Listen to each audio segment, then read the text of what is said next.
Hello everybody and welcome back to the No More Heroes walkthrough. It's time for the final part of the story where we are going to experience the real ending. First up, we are going to purchase the two final upgrades that I didn't purchase yet for the Tsubaki Mark III. One which increases its power and one which means that we never have to worry about recharging our batteries ever again. Brilliant power up. How did I get all the money to get that? Well, I did all of the side jobs and all of the assassination jobs, which you will actually get to see in extras a little bit later down the line. If you have just beaten the game normally, then you'll be given the option to watch watch the ending. But if you manage to purchase all three of the Tsubakis, then you'll be given the option to view the real ending. If you want to know what view ending actually is, well, you will have to wait until an extra little bit later down the line. But it's finally over. To finish the story, let's watch the real ending. It's much better. Privacy? At least when he's taking a dump? I'm afraid not. These fights don't work like that. It's time to die, Mr. First Rank. You gotta be shitting me. And that is where the real ending would end.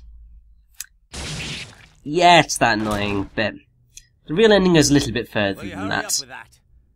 I'll be outside. That was close. Thanks. Ugh, what an idiot. You're a disgrace to yourself and all those you've killed.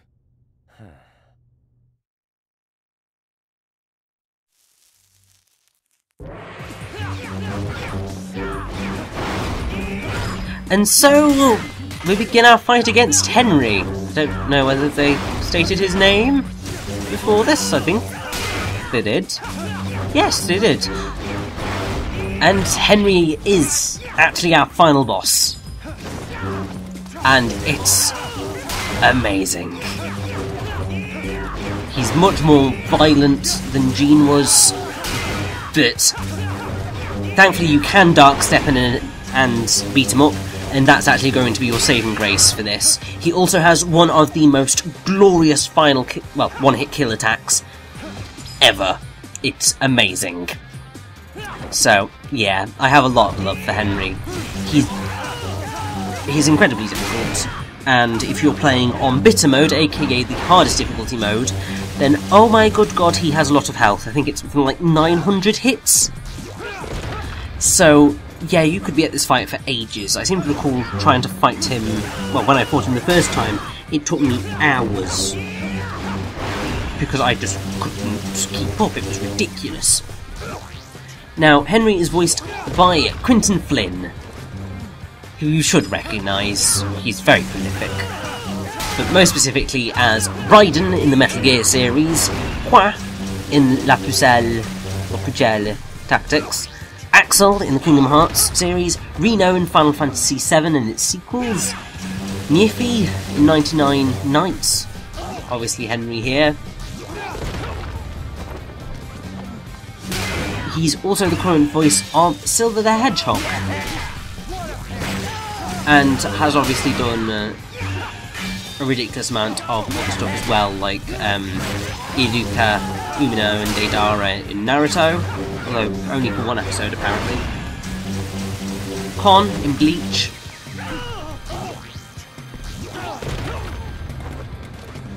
He's also Isaru in Final Fantasy X and X-2. A bunch of characters in Crash games. And I could go on, but I think you probably had... Oh, and obviously Prince Borkin in The Wonderful 101. Ah, it's great. But I think that's probably enough voice acting for now. Something that's also quite cool about this fight with Henry is that the song is We Are Finally Cowboys. It's one of... well, it's a great track. It's amazing. And I believe it will also play during the credits, I think. So it's just great. I should also point out that although Henry is American, he was raised in Ireland, which explains the Irish accent. But obviously it's a bit of a terrible stereotypical Irish accent, but I forgive them for that because it's very character building. Now, that right there was Henry's instant kill attack. It's very easy to recognise when he's going to do it, it's just a challenge to dodge it. Because if you don't dodge soon enough, he will hit you, and if you dodge too late, he will hit you. So you've got to get your timing very precise. Now, it has been suggested and theorised that Henry's actually the one who killed Shinobu's father. Because Shinobu witnessed her father's death at the hands of someone with a beam katana. There's not necessarily many of those about who are high-flying assassins. And she's calm around Travis when he challenges her to a fight, but becomes very angry when she sees the weapon, believing him to be the murderer. Now, as Henry has a beam katana, and sort of looks like Travis, but not really exactly, it is understandable that she mistook Travis for Henry. There is the issue of the colour of the katanas, in that by this point Travis's is green, but his first one was purple. Which, I mean, the Blood Prairie's beam is sort of a purpley, bluey purple type colour. So it's possible that she mistook it for Henry's weapon. Which I believe is called the Cross Sword, and indeed it is. Doing laser handguards before Star Wars The Force Awakens, before it was cool. Oh my god, I've just realised something. This game is taking, well, sort of taking the mickey out of Star Wars. I mean, laser swords, lightsabers, and I am your father, and all that jazz. But Star Wars actually has taken something from No More Heroes, with the laser handguards. Oh my god! My mind has literally just been blown. That has just made my day.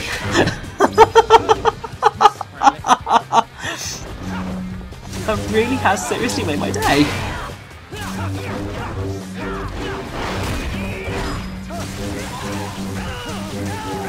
But with a final thrust,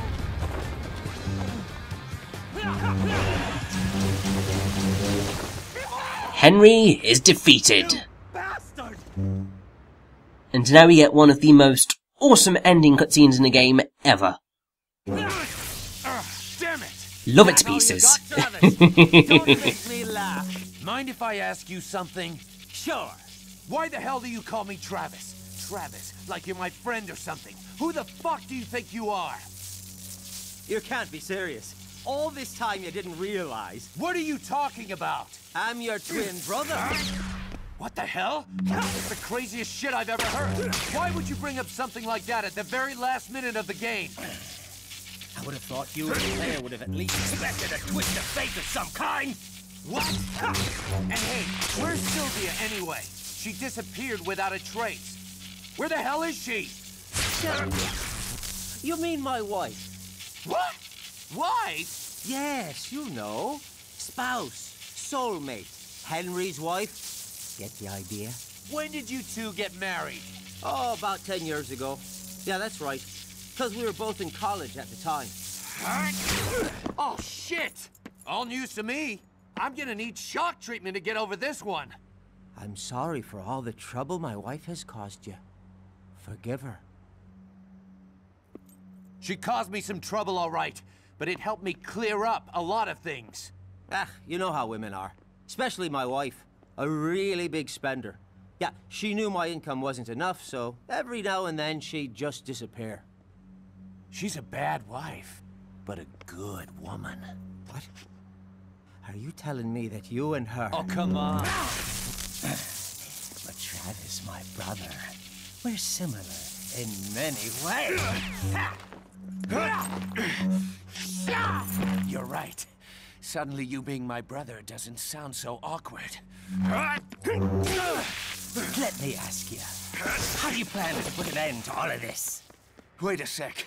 You want me to tie up all these loose ends? I don't think so. You're the protagonist. I'm just a cool, handsome foil who happens to be your twin brother. Hate to say it, but it's your job. I want to bail, but where the hell's the exit? Oh. There's no way out, is there? No getting out, right, bro? That's right. All we can do is keep running. Then let's find that exit they call paradise. Let's go! And with that, No More Heroes is beaten with the real ending. Oh my good god! Oh, that cutscene's glorious. It makes absolutely no sense, everything comes out of nowhere. I should theoretically hate it, but the game is so self-aware that it's just like, of course! This is perfectly fine. Believe the music right now is No More Heroes. I used to think it was We Are Finally Cowboys, but this is, I believe, technically No More Heroes. Which is an amazing theme. It's glorious. But I suppose now is my time to give my final thoughts on No More Heroes. Well, I really like it, if you hadn't guessed. It's a really fun game. I mean, the bosses in particular are amazing. Some of them have slightly rubbish bits to them, but in the whole, they are just great fun to beat up. And even the levels are mostly fun. Some of them have annoying gimmicks, as I said of the bosses as well. But it's all just fun. The main downside that you do really see to No More Heroes is that sometimes the controls are a little bit janky, it doesn't always work exactly as you want it to, and there is a lot of tedium with regards to the side jobs and the assassination gigs, which you need to do if you want to progress through the game. And they really do just slow down that pace to a chug, which isn't fun. The core gameplay of No More Heroes is fantastic, even though it's so simple. So when that gets diluted by all the side jobs and just repeating the assassination gigs again and again and again to get enough money to progress, it just becomes a little bit meh. But yes, there is our wonderful cast list, and I have to say, all of the cast do amazing performances. It's glorious. Don't think I actually mentioned Vanessa Marshall. Oops. Oh well, I've covered pretty much everybody else. But yeah, and I have to say, I don't know whether I prefer No More Heroes 1 or No More Heroes 2 Desperate Struggle more. Because a lot of me says that No More Heroes 2 is technically better.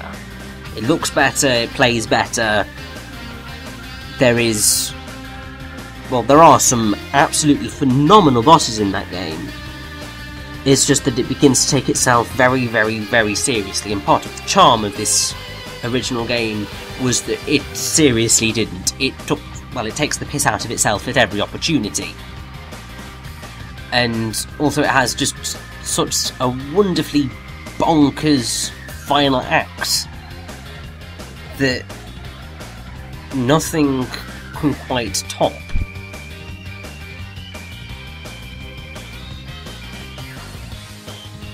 And, the Virgin Child makes her wish without feeling anything. Don't worry, you'll get to hear a wonderful full performance of that a little bit later on.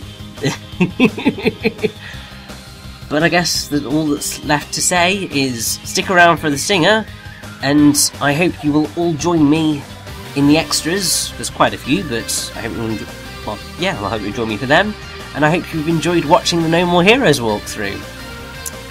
So, I shall see you all in the extras, and also in my next walkthrough, which will be beginning very soon.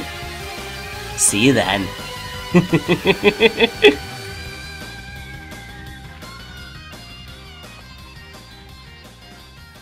You like this painting, don't you? Let's go, Jean.